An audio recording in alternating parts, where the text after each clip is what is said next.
Welcome to Tenor Tech, where I solve the problems you didn't even know you had.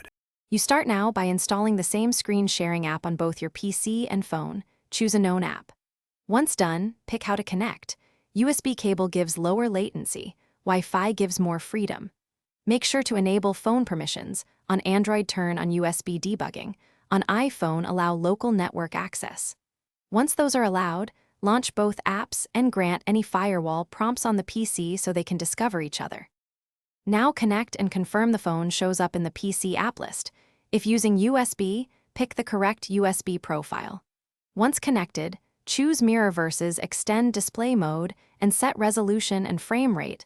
Lower rates for Wi-Fi to reduce lag. Make sure you accept the phone's screen capture prompt and enable touch/input control if you want to use the phone as an input device. Then, adjust scaling in the PC display settings so windows look correct. To finish, route audio where you want it and rotate or scale the phone display so it sits comfortably next to your monitor. Once done, stop sharing through the app and safely disconnect the USB cable.